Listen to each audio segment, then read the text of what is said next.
जी student, इसके बाद जो इससे नेक्स्ट क्वेश्चन है इसको हल करते हैं कि जो कुछ इस तरीके से लिखा है जी 4x² - 16y²। इस क्वेश्चन को सॉल्व करना है इसकी, यानी कि हमने फैक्टराइजेशन करनी है। तो इसके ऊपर जो फार्मूला अप्लाई होगा वो कौन सा होगा कि फर्स्ट टर्म का स्क्वायर माइनस सेकंड टर्म का स्क्वायर। अगर इस तरह लिखा हो तो इसका आंसर हम यूँ लिखते हैं, यानी कि दो ब्रैकेट्स बना लेते हैं, एक ब्रैकेट्स के दरमियान में माइनस और एक ब्रैकेट के दरमियान में प्लस लिखते हैं। तो a² - b² ये बराबर होता है a - b into a + b। तो सबसे पहले ये जो क्वेश्चन है इसको हम इस फॉर्म के अंदर कन्वर्ट करते हैं, यानी कि a² - b² की फॉर्म के अंदर कन्वर्ट करते हैं और फिर इसके ऊपर हम फार्मूला अप्लाई कर देंगे। तो ये जो लिखा हुआ ना 4x² - 16y², तो सबसे पहले हम यूँ लिखेंगे फर्स्ट टर्म का स्क्वायर माइनस सेकंड टर्म का स्क्वायर।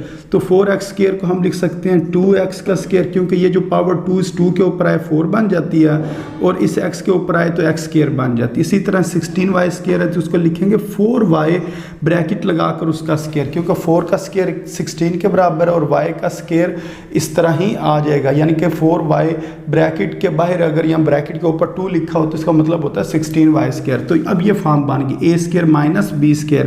तो अब इसका हमें पता है आंसर हमने किस तरह लिखना होता है, दो ब्रैकेट्स बनानी होती हैं, एक के दरमियान में माइनस और एक के दरमियान में प्लस। तो ये फर्स्ट टर्म है, ये सेकंड टर्म है, तो यूँ हम लिखेंगे first term minus second term, फिर हम लिखेंगे first term plus second term.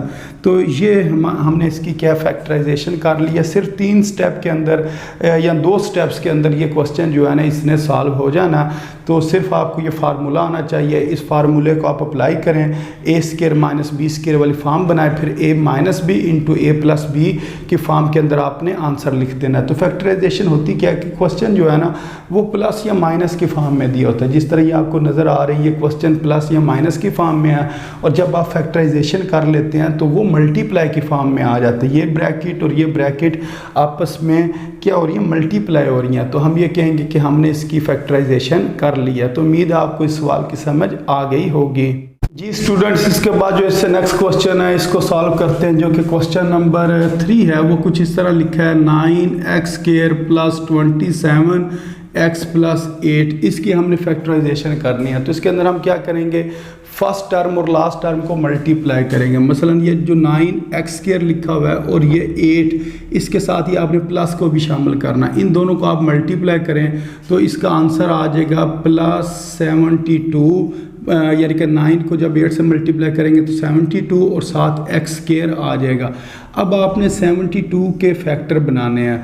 ये आपने इस तरह की रकमें इधर लिखनी है कि आपने देखना है कि 72 किस किस टेबल पर आता है, और उसके बाद आपने ये चीज़ देखनी है, ये जो दरमियान में लिखा है इसको आप इधर लिख दें कि कौन सी 2 चीज़ों को ऐड करें और हमारे पास आंसर कितना आ जाए, 27 आ जाए। मसलन 1 के टेबल पर 72 आता है और उसके बाद 2 के टेबल पर 72 आता है, 2 36 टाइम्स 72 होता है। फिर हमने ये देखना है 3 कितने टाइम्स 72 होता है, 3 24 टाइम्स 72 होता है। तो अगर हम देखें इससे यहाँ तो बनेगा 73 या बनेगा 71। अगर इन 2 टर्म्स को अगर हम लें, इन 2 टर्म्स को लें तो यहाँ तो 38 बनेगा या 34, इनको अगर हम लें या तो 21 बनेगा या 27। तो इसका मतलब ये ठीक है।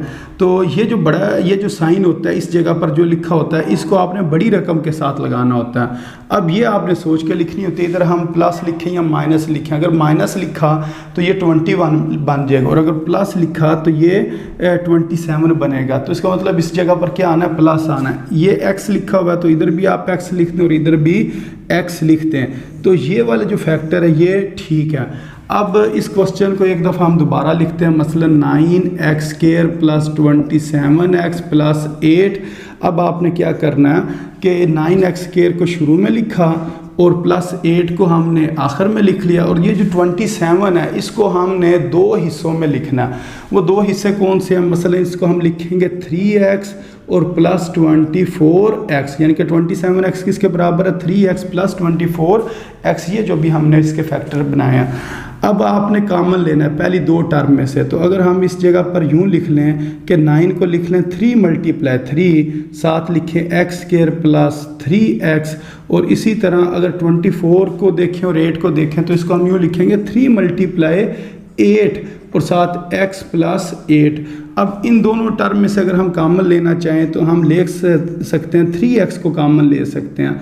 तो अगर हम 3x कॉमन लें तो ये वाला 3 बाहर आ गया, x स्क्वायर में से एक x बाहर आ गया, तो इधर क्या बचेगा 3x बचेगा और ये पूरी की पूरी रकम बाहर आ गई। तो इस जगह पर फिर क्या हम लिखेंगे +1। अब इन दोनों में से अगर हम देखें जो चीज़ कॉमन ली जा सकती है वो क्या चीज़ है जी, 8 कॉमन है। तो इधर से अगर हम 8 को कॉमन लें तो पीछे हमारे पास क्या चीज़ बचेगी 3x, और ये वाला जो प्लस है ये इधर आ जाएगा और 8 जब बाहर आ जाएगा तो इस जगह पर क्या आ जाएगा 1 आ जाएगा। अब दोबारा इन दोनों में ये चीज़ कॉमन ली जा सकती है, ब्रैकेट वाली इसको बाहर लिखते हैं 3x + 1 और बाकी हमारे पास क्या बच गया इस जगह पर अगर हम देखें ये चीज़ बाहर आ गई तो इस जगह पर 3x और ये जब बाहर आ जाएगा तो इस जगह पर क्या बचेगा 8 आ जाएगा। अब आपकी मर्ज़ी है स्क्वायर ब्रैकेट लगाएं या छोटी जो ब्रैकेट है वो लगाएं, तो दोनों ही ठीक होंगे। तो इस तरीके से ये जो क्वेश्चन था इसमें हल होना था।